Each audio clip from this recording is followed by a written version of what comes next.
Peggy 18.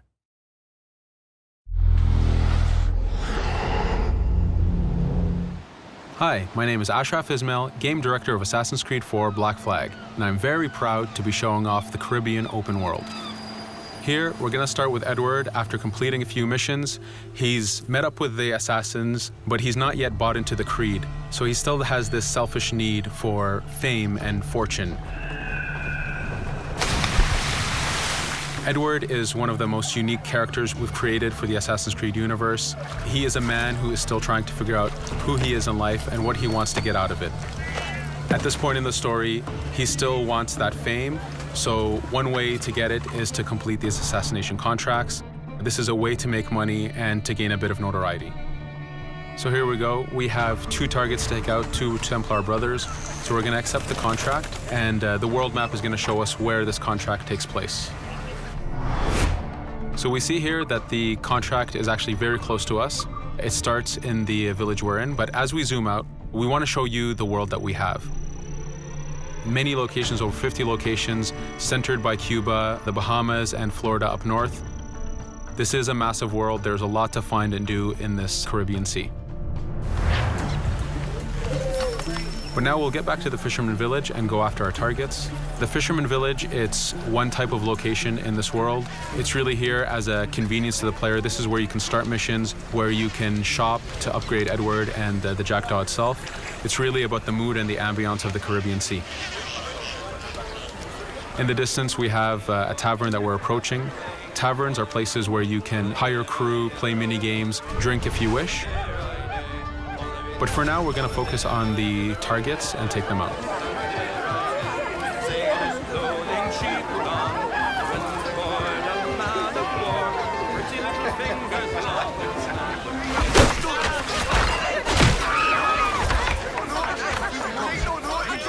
Now that we've taken out one brother, the other one's going to bolt.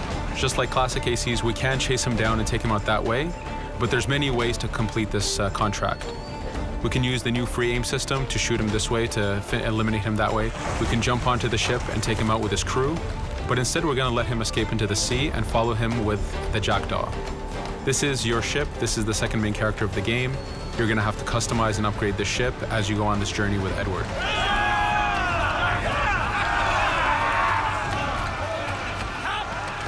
We've seamlessly gone from a ground chase right into a naval chase.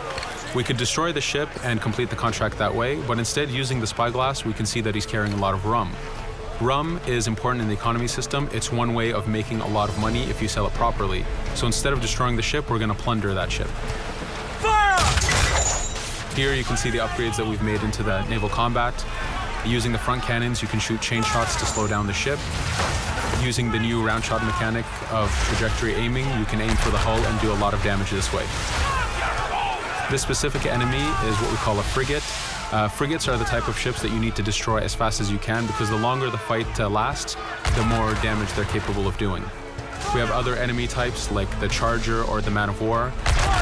The Man of War is a massive ship capable of carrying over 100 cannons. These are ships that you really need to upgrade to be able to face. But now that this frigate has been demasted, we can start the boarding.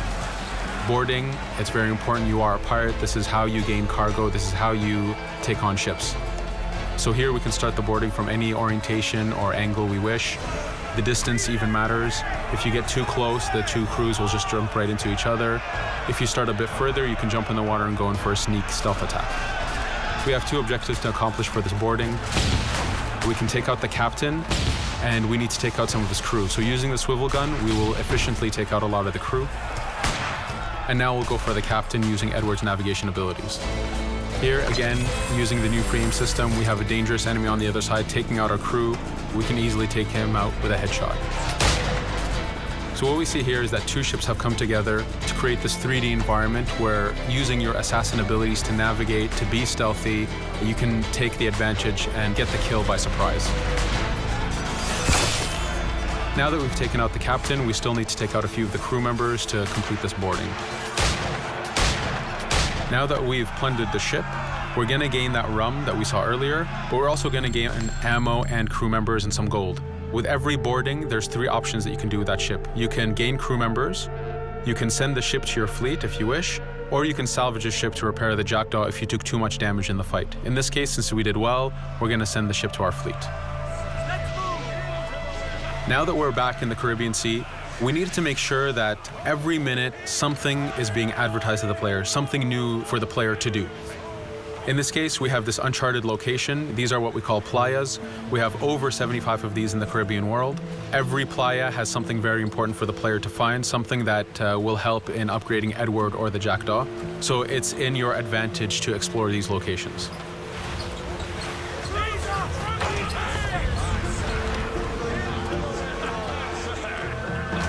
Again, for us, seamlessness is very important. We needed to be able to explore this Caribbean world without having too much interruption in the action. So being able to just let go of the wheel anywhere we want, jump into the water, and swim over to that location. This is very important for the mood and the immersiveness of this Caribbean open world. Here, as we get on the playa, in the distance we can see that there's a faction battle, but closer to us we can see that there's this poor drunken sailor who's passed away. But being a pirate, of course, we're going to loot his body and see what he has for us.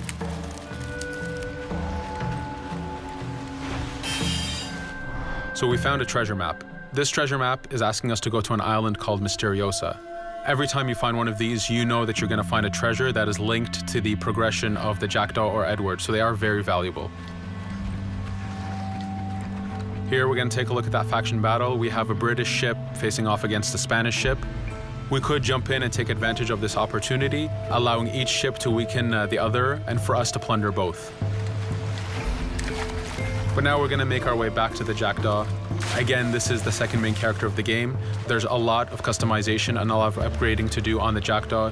You can upgrade all the weapons to fit the playstyle you wish.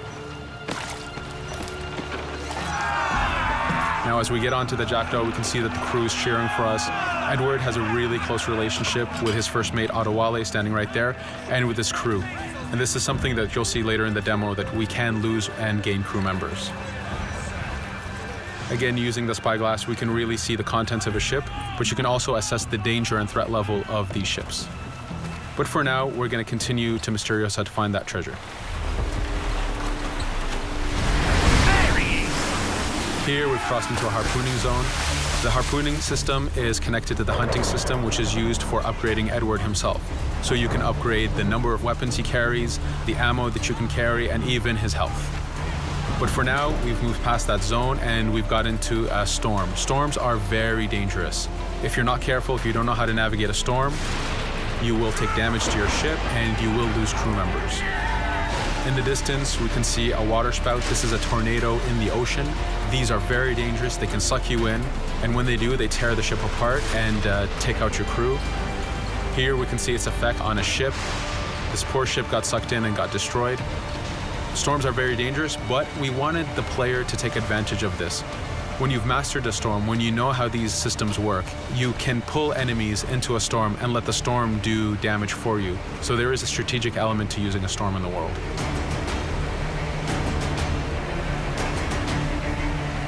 Here we can see that the storm is dying down a bit, but there's still this torrential downpour. It was very important for us to get the real mood of and atmosphere of the Caribbean in the weather cycles and in the daytime cycles.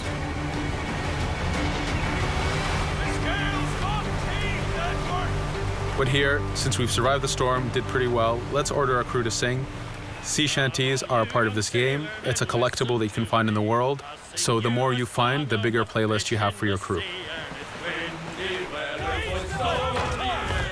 But for now, we've made it to Misteriosa. So again, we're going to seamlessly get off our ship and explore this location. Misteriosa is a Mayan ruin. Mayan ruins are heavy with stealth and navigation capacities. There's a lot of treasures and hidden discoveries to be found in these locations.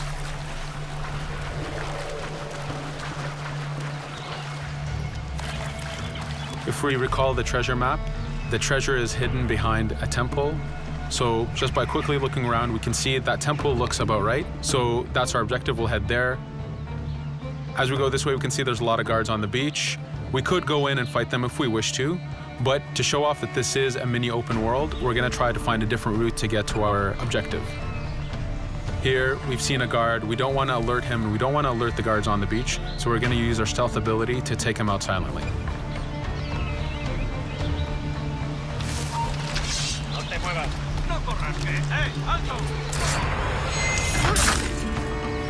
With AC3, we were able to push the navigation in the frontier, which means using natural environments like trees and rocks and so on. Mayan ruins are the perfect place where we mix man-made structures and these natural environments. So you really get to feel how far the navigation abilities of the Assassin have come since the original game. In the distance there, we can see another part of the island being blocked off by a patrol of guards. We're going to avoid it for now and go for that treasure.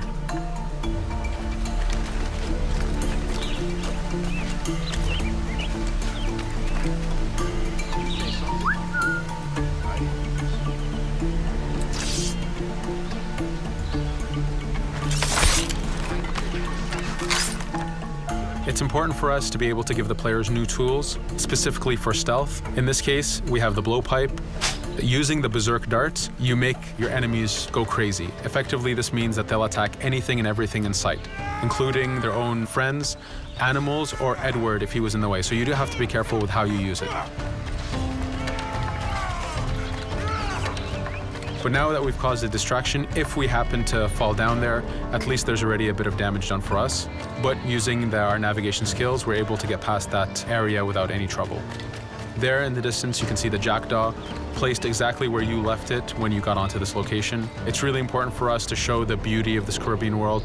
The Caribbean has some amazing vistas, and we pushed ourselves to replicate this in the game.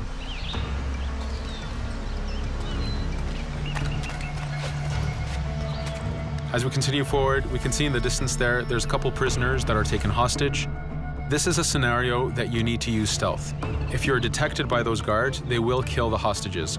So in this case, it's to your advantage to use the environment to figure out how you can take out those guards without being detected. In this case, it's 2 guards, so it's not too hard. There are other scenarios where you have more guards and you have to figure out how you can take all of them out at the same time. Now that we've freed these prisoners, they are more than happy to join our crew. This is just one way of gaining crew members. As mentioned earlier, there's the taverns. There's actually many different setups of gaining crew.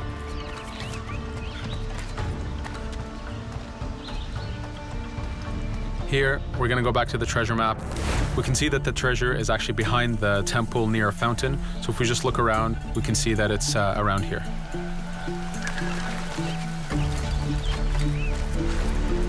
Now that we've found the treasure, what we've actually found is a blueprint. Blueprints are incredibly valuable for the upgrading of the jackdaw. This is how you can upgrade the biggest and most devastating upgrades of the ship. So here we're approaching a reach high point. Just like classic ACs, synchronizing with a reach high point reveals the contents of a location and the map itself. But as an added feature, because this game world is so huge, there are many different locations, this also becomes a fast travel point. So now you can, by synchronizing, now you can come back here anytime you wish to collect those treasures that we passed up a bit earlier. Here we've reached the end of the demo. This was a tease of the open world that we have. We're very excited to be able to show off this game and to let you play it very soon. Thank you for joining us.